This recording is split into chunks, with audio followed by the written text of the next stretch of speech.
Welcome to Storytime with Mama V. I'm your host, Victoria, but you can call me Mama V. In this show, we go on storytime adventures where magic exists, where brave knights and courageous princesses come out to play, and where the good always defies evil. Now, get comfy, because storytime is about to begin. Well, hey there, and welcome to Storytime with Mama V. I'm so excited to read to you again. Listen, I took a bit of a podcasting break, but I'm back. I've got new stories, and I can't wait to read to you the story of the day. So, today, I'm reading a book called Hole Lotta Trouble. Now, this is a follow-up book to a different story I read on the podcast in the past called A Mole in One. These books are written by Therese Lynch, and it is a golf story, but it's not an ordinary golf story. It involves a human golfer and a mole caddie. So what I'll do is I'll go ahead and I'll link the first book in the show notes description. But for now, let's get into our story of the day, which is Hole Lotta Trouble. Here we go. "Oh no, not again!" yelled the champ. "No trouble at all," said Fergus, his caddie. "I'll find it." With a boost from Francis Fox, the little mole climbed the towering oak. "Just a smidgen more. Oof!" Fergus grunted as he fell on his bottom. "Third tree today," he mumbled, brushing off his trousers. "Patience," Francis reminded her friend. But back on the course, the crowd cheered. Although the champ was legendary, Fergus noticed all eyes on golf's latest superstar, Hamish the Hammer McDougal. "Good luck, Gramp. Champ," the hammer roared. "Grrr!" growled Francis. "Grrr!" squeaked baby Macy. Fergus swallowed hard as his old friend shuffled to the tree. The champ smacked the ball with all of his might. It sailed perfectly, right into the woods. The champ wiped his brow. "Forgive me, little chap." "No trouble at all," Fergus grumbled. He threw down his cap, put the tea in his pocket, and skulked off into the dreaded Willow Woods. Because you see, although he was a wild animal, Fergus had always lived safe and sound under the golf course. He did not know this dark place. He jumped at the caw, caw of strange birds and the snap, snap of twigs. With his heart thump, thump, thumping, Fergus remembered the caddie's golden rule. "Leave no ball behind." He searched and searched. "Oh, there it is. Gotcha." On the contrary," said a deep, smooth voice. "I've got you." Hello there, Mr. Owl, sir," Fergus quivered. "Good afternoon. You may call me Oliver, and I shall call you Dessert." Fergus loved desserts, but he certainly did not want to be one. No. He searched his pockets for something, anything. The tea! Fergus tickled under Oliver's wings. Hoot, hoot. The sharp claws opened. Down went Fergus into the choppy water. He bobbed like a cork downstream. Exhausted and soggy, Fergus climbed onto a beaver dam for a wee rest. "Holy guacamole, a trespasser!" shouted cranky Mr. Beaver. He swatted Fergus into the icy water. Again. It was at this moment that Fergus realized this was a lot of trouble.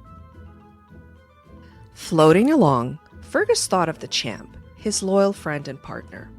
Suddenly, he was lifted up. "Francis, is that you?" "Who is Francis?" said a slick creature with a huge grin. Fergus blinked. She's my best friend. Who are you?" I'm Jules, the super otter. Hang on, little mousie. I'm Fergus, the mole. Nice to meet you. Fishy! Jules shouted, and down they went. Really? Fergus sputtered, catching his breath. Jules spied a fish. Yummy.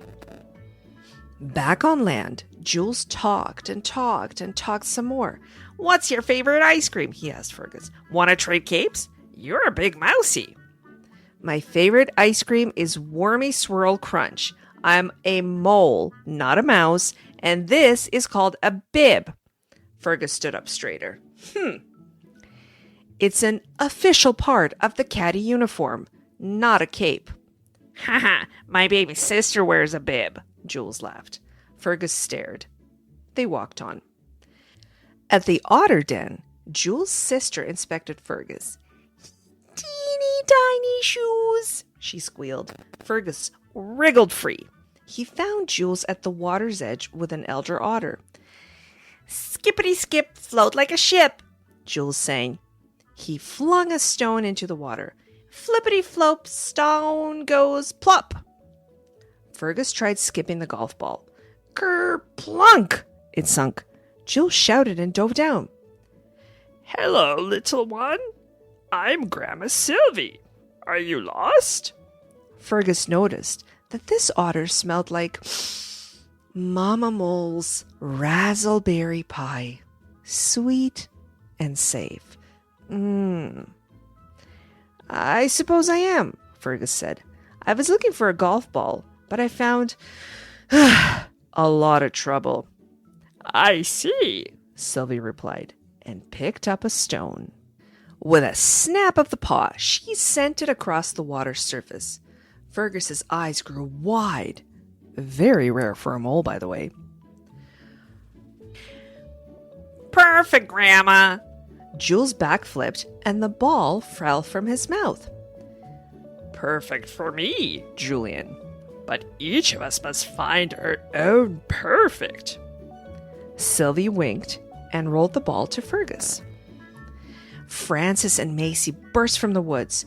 You found me, yelled Fergus. Francis dropped the caddie's cap at his feet. Ah, buddy, he needs you, she said. Fergus knew what he needed to do.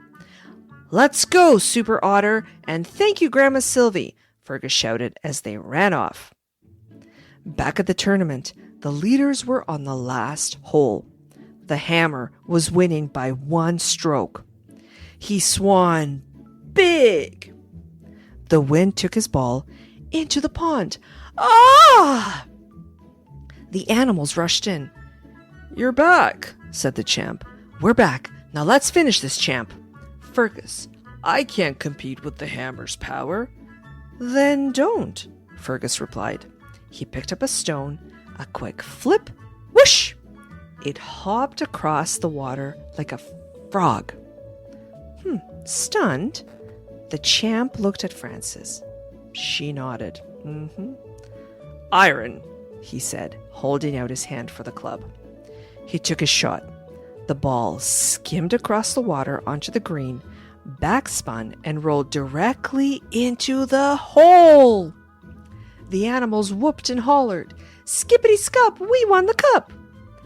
The hammer grabbed the champ's hand. Not bad, old-timer. Sometimes we need to go small to win big, eh?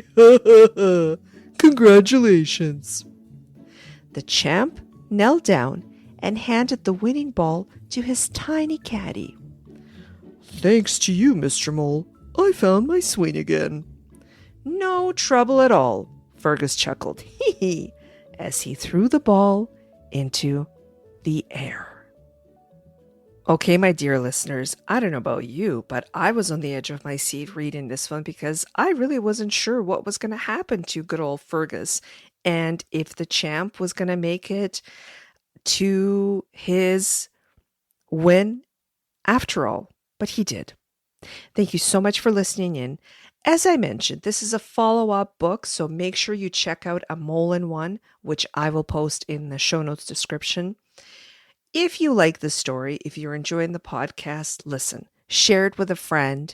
It's as easy as sharing it on your phone. You can send the link any way that's comfortable for you. We're available everywhere: Spotify, Apple, YouTube Music. Spread the good word, and I will see you on the next episode of Storytime with Mama V. Bye for now.